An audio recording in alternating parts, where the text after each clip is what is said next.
ए बुढी आइज न यहाँ त मैले के लिएर आएको छु ला किन ल्याएको रोबोट म जस्तै छ त ए तस्तै खालको रोबोट ल्याएको नि मैले बबाल काम गरेर सबै काम गर्छ आनन्द तँलाई पनि आनन्द मलाई पनि आनन्द आनन्द आजदेखि चाहिँ मजा छ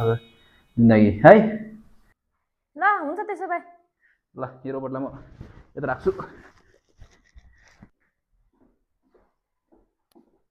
A few moments later.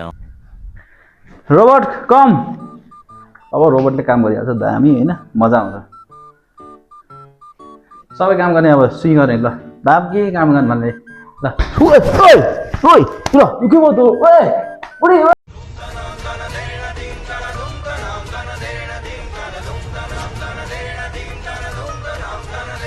Robot ल्याएको मैले दिएको सुख नदेखेर रोबोट ल्याएको होइन रोबोटले पनि धुल्ला हानेछ हुर्रे हुर्रे हुर्रे हुर्रे बुढीले कुर्दा कुर्दा गरेर रोबोटले आएको रे रोबोटले सुख दिन्छ भने त रोबोटले पनि कुट्न थाल्यो के हुन थाल्यो यो घरमा